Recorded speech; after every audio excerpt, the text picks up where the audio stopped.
when we're children, there's a lot of silent trauma, right? Really small things. And if you have an adult there that's got the emotional stability to tell you that this is pain and help you work through it, then it gets resolved. But if not, because you're all the limbic system, all your emotions, if it doesn't get resolved, it's your fault.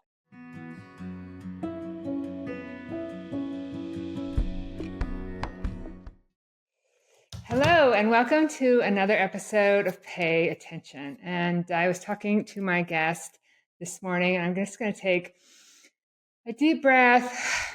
Oh my gosh, as I live in California, an hour south of all the fires here. So she said to me, we can reschedule this if you'd like, which was very thoughtful of her. But I thought, let's give it a try. And she said, you don't have to hide anything, what's going on. So obviously, there's a lot of trauma happening in our side of the country right now. And it may be later that you hear this podcast, but as my lovely guest said, this is going to be a mark on the history of America and the world for a long time. So today, actually, kind of in line with that, we're going to talk a little bit about trauma. And 50% of us are adult children of divorce, and 80% of us go through trauma like that or even worse.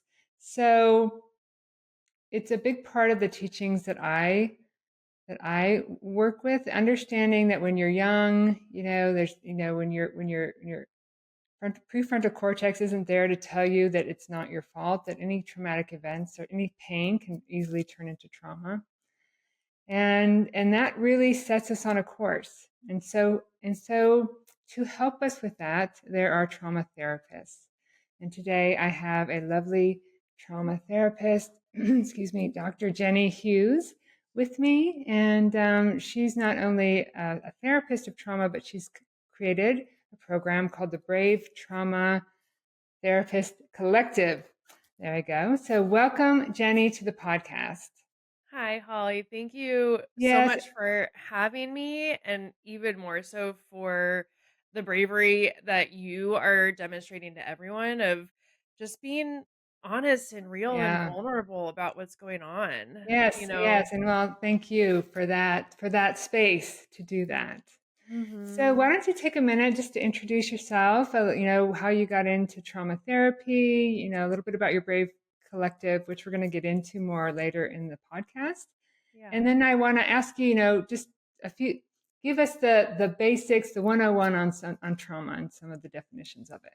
Yeah, of course. So I am a psychologist by training. I Mhm. actually was early on in my career, I trained as a child psychologist. I thought I was Okay. always going to work with kids and families. I always have been a trauma person. I all of my research was on child abuse and neglect. A lot of the research I was doing was also around the impact of parental substance abuse on kids. Wow. And, our careers take us in so many ways that we don't anticipate, as you very well know. Yes, yeah. As the mindfulness architect, I hear you. Exactly.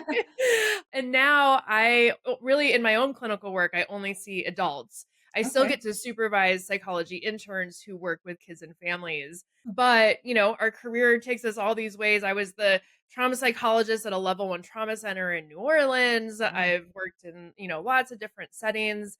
And through a lot of that, a big part of my work was actually serving other providers in understanding how to work with vicarious trauma, secondary traumatic stress, and burnout.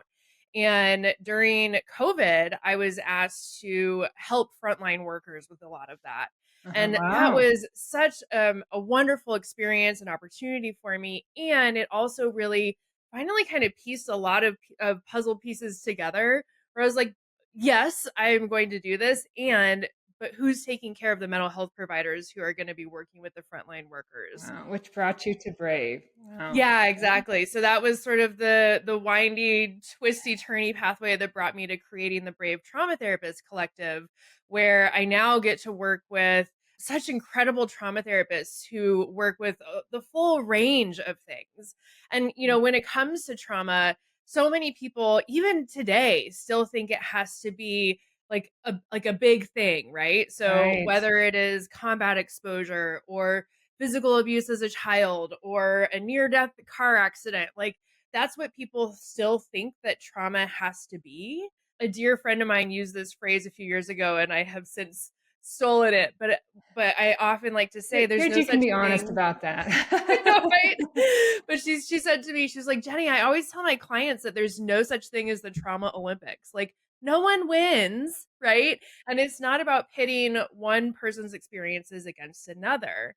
And so we actually know more from clinical work than research because research lags behind so much, especially in the US. But we now have some different terms of like little t and big T traumas where little t traumas are it's like death by a million cuts throughout our life, right? And it's really important to understand that the cumulative impact of, perhaps during childhood feeling like you weren't necessarily accepted in your family or even that you felt rejected by them. It's just one example. Or bullying growing up, right? Or as adults when we start to have opportunities where we can step into different parts of ourselves and to be more out loud about our parts and pieces. That's not always received in a non-judgmental way. And those can all be these little t traumas where we have these emotional pain that then builds Right. up over time. Yeah, I like that. I really like that idea of little t and big T because my understanding of trauma, and I've said this on the podcast before, as an architect, my job is to take all the I know a little bit about everything, but it's the experts that know that are here to tell us more. But for children, there's a lot of silent trauma, right? Really small things. And if you have an adult there that's got the emotional stability to tell you that this is pain and help you work through it, then it gets resolved. But if not, because you're all the limbic system, all your emotions, if it doesn't get resolved, it's your fault, and it's a bunch of little things. Then the silent trauma, the little t that builds up and creates the habits and patterns that you live by, right? And yeah, of course, there's big trauma. Like, I mean, I can't imagine again what people an hour north of me are experiencing. I mean, I know how I'm feeling, and but you're right. There is no trauma Olympics. It's amazing to me how little it takes to send us on a course of I'm not good enough, I'm not Yep. lovable, and then from that it creates a lot of attachment theories, attachment styles, right? Yeah, I mean, and attachment wounds. Yeah. And so that comes, like you said, out of attachment theory. Hmm. And so that was developed by John Bowlby back in the 1950s and 60s. Okay. And it actually grew out of he wasn't studying humans at first, he was studying animals and birds in particular. Hmm. And you know how birds imprint on essentially the first caregiver that they see Okay. and at once they come out of their egg. And so he was studying a lot of that and looking at the relationship between these tiny little baby birds and the adult birds that were taking care of them. Uh-huh. And from there, he started to then widen that research to include humans to be like, oh, wait, we live in relationship too. I wonder what that's like. It turns out. And now, there's a really popular book called Attached, which came out probably 5 or 10 years ago. And that helped to really popularize a lot of attachment theory. But what happens it really starts truly in utero, but especially in the first 0 to 3, 0 to 5 years of life, Hmm. those relationships that children have with their primary caregivers, whether they are a biological parent or not, are Hmm. setting the stage for what the child believes about themselves and what they can expect from other people. Okay. Okay. And so in attachment theory, we have three kind of core attachment styles. We have securely attached, and then we have anxious attachment or insecure attachment, which is broken into anxious and avoidant. And then there's also a fourth type called disorganized, which develops when children experience a lot of trauma. But typically, people are talking a lot about the secure and then the insecure types of attachment. So is the secure the one like you that you want? Like that's a healthy attachment then? So, yeah, so it's considered the healthiest attachment style. Now, like today, we're in 2025. The way that we talk about attachment has definitely shifted. What we know about attachment styles is they tend to be pretty consistent, stable, and predictive over time, but that Uh-huh. doesn't mean that they are impossible to change. Earlier on in attachment theory, they would say that you couldn't change attachment styles, that they were stuck Wow. forever. But now we understand that they are more malleable. Yeah, and I actually talk about how the personality is more malleable. So that's thank you for Mhm. mentioning that, because you don't want to get labeled something and get stuck there. But anyway, keep going. Exactly. And so, someone who develops secure attachment in infancy could very easily move to more of an insecure style if they have some significant life experience, some kind of trauma, a big trauma, or a series of little t traumas. Hmm. Same for insecure people who have insecure attachments early on in life, especially when their adult caregivers are able to change things and to modify the way that they are relating to the child, that can help the child feel more secure. And Hmm. so secure kids are going to believe overall, I am good enough, I am worthy, and they can believe that others are going to respond to their needs and take care of them, Hmm. right? So that's Hmm. the reciprocity there of the self and other. Okay, so let's go into you said they're in the unsecure. It's Insecure, yeah. insecure. There's anxious and there's avoidant. And I've seen Yes. both of them in my work. I've experienced the anxious myself. I've seen the avoidant, and I think, you know, they're two. I think people can find themselves in one of those two things if they're struggling. So please Absolutely. give us the definitions of those. Yeah. Yeah, so for both of them, the belief about self, and in attachment theory, we call this the internalized working model. So it's sort of this like this image, this internal self concept is Hmm. I'm not good enough, right? I'm Right. not worthy. I Hmm. don't because my caregivers haven't responded to me in a consistent enough way. Right. And the way that they differentiate the reason we have anxious versus avoidant is because kids who develop an insecure anxious Hmm. attachment style, Hmm. oftentimes they don't ever know, like their parents are not available, and it makes the kid feel very very afraid, and so they're trying to seek out that parent and keep them as close as possible, and so it truly does show up as a lot of anxiety. And that continues past as they grow into adulthood, and Mhm. yeah, and as I had another guess, it can be triggered really pretty easily if the pattern keeps going. Yeah, because they learned early on as a survival skill that people are not going to stick around. People are Mhm. not going to be there when they need them to, and so they have to take it upon themselves to keep people with them. To be enough, to be, for me personally, it was about pushing myself, even with the work I do with these practices, about pushing myself to get that acceptance. I would do a Right. class and afterwards it would be like, oh, that wasn't very good. All of that Mhm. negative self-talk, pushing, pushing, pushing until just recently I realized, wow, why am I doing this? And trying to step back from it and look at it. So, Yeah, exactly.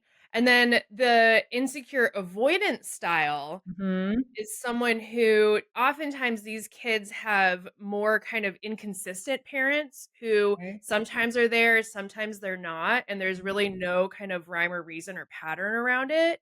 And so these are kids who learn how to shut down and dissociate very early on.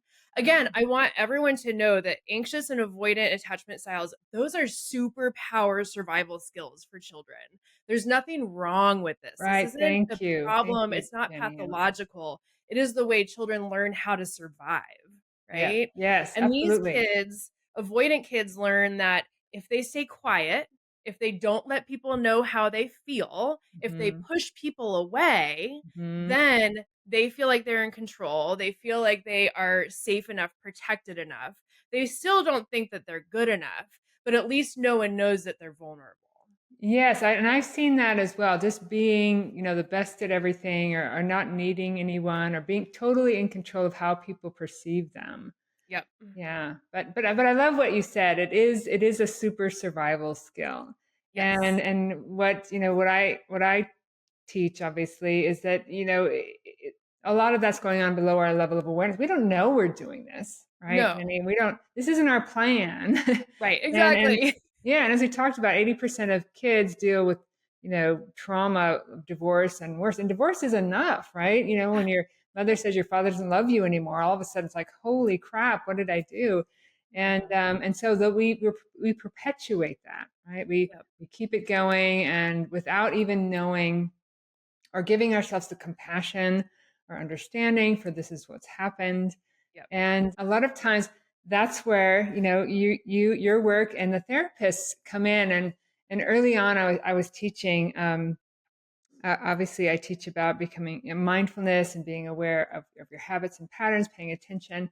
And I got a comment from someone, and I can't remember what the discussion was, saying that, it sounds like you're dissing therapy and therapy work. And I'm like, no, no, not at Right. all. You have to understand it. You have to say, I believe you don't want to, the longer you stay entangled in it, and you lament in it, and you identify with it, the harder it gets, but you have to know, right? So, Mhm. so talk a little bit about, so thank you, first of all, for those definitions, because sometimes you hear words and you just like trauma or attachment. And for me, it's mindfulness and meditation. What do those words even mean? I So know. just, yeah. So just having that definition is so helpful for people, and understanding like, hey, this happens to a lot of people. I talk about Mhm. what's now being known as the quarter life crisis. You get to a point where you've created on the outside everything that's supposed to make you feel okay, but you're not feeling okay. How did I get here? And so this Mhm. helps people to realize that, without really that self-care and, seeking help and understanding how your mind is working and how you're making choices, you can get stuck in that for a long time. Mhm. Yep. So thank you for that. But let's move to Brave, the Brave Trauma Therapist Collective. Tell us a little bit about that and how it came about and your passion for it, and maybe, some of the things that you and your other therapists within the collective have learned. Yeah, so the Brave Trauma Therapist Collective is an online community membership for trauma therapists. Okay. Now, that definition is very broad. There's a lot of therapists out there who really specialize in trauma and identify as trauma therapists. And Brave is for really any therapist because we're all working with stress and trauma, just like you're noting, Holly. I mean, we all have experienced some kind of trauma in our life. That's right. That's right. And so Brave is a space where we have live education, we have live consultation and support. We also have a lot of really wonderful asynchronous support in our private community, which is off of all of the big social media platforms to make sure that we really are honoring and protecting the work that we're doing together. And it's a space Oh. where trauma therapists get to just be human, just Mm-hmm. be themselves and know that they can be received. They can let their hair down in a space where they're not going to be judged. They're not going to be told that they're not good enough. And they're going to be able to really be met with people who are going to support them, lift them up, and help them really honor and celebrate the work that we do. Yeah. Because as trauma therapists, so often people, the very first thing they say is like, "Oh my God, how do you do that all day, every day? That sounds so heavy. That sounds so awful."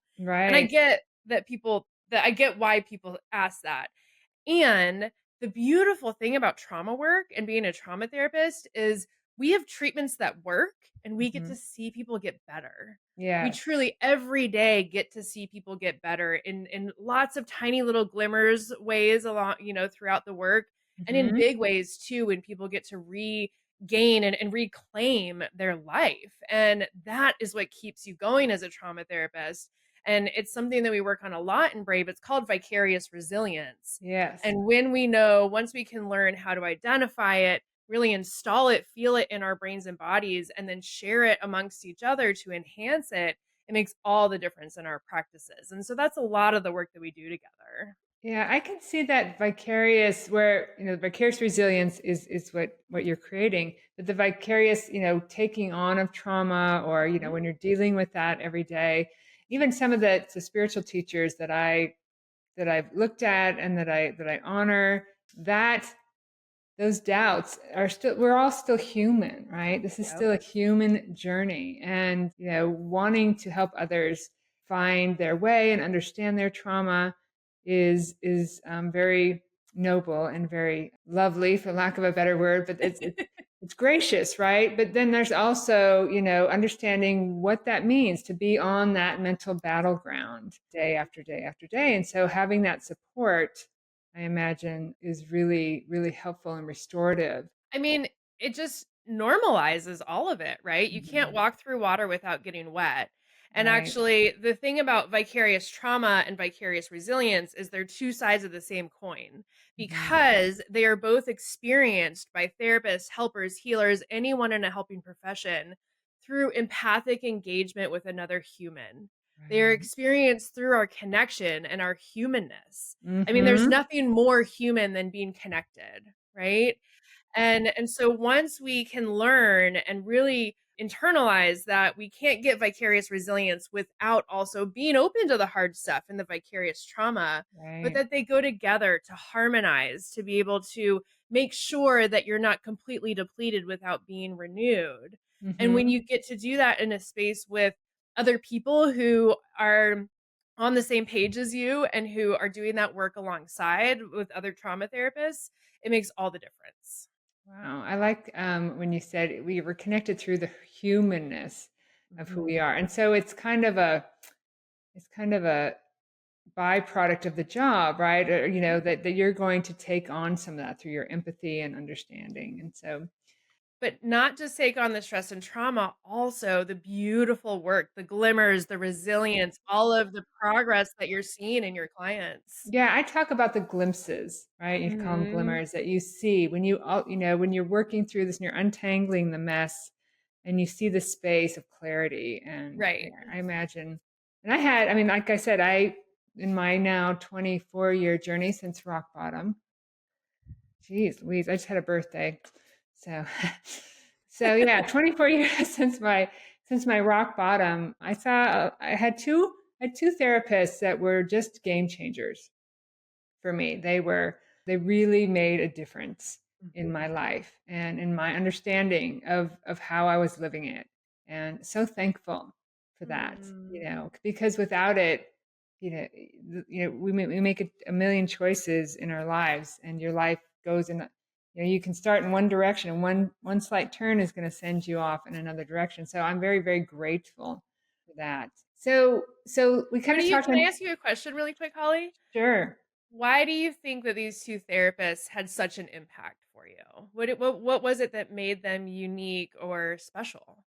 Well, the first one, first one's so interesting. Thank you for asking. And yes, I'll tell you. So, I was an architect in school, and school, becoming an architect, and I had been abused by my stepfather, but it was always my mother who had made me feel that it was always my dad that didn't love us. Mhm. And it was so I grew up at age 7. Since age 7, he was terrible. She alienated from him. He was Mhm. the terrible one. So I went to her. I'd been date raped in college.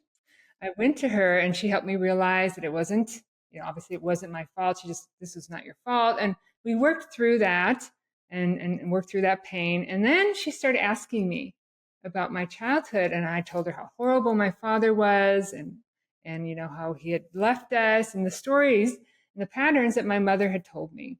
And so she said, wait a minute, maybe it wasn't your father, that he wasn't so bad. Right. And and this light bulb came on, like this wait, I can question that, I can look at that differently. And I went home after some sessions with her. I called my mother and I said to her, I remember I was 21 years old, I sat on the floor, I'm asking her, I'm telling her what happened. This is what your husband did to me. This is how you made me feel. You made me hate myself because of dad. You told me all these lies, put dad in a bad position. But it wasn't all dad. It was you. And here's what your new husband did to me. And I was just open and I spilled it. And her response was this: one line. She said, "Honey," well, maybe it's two lines.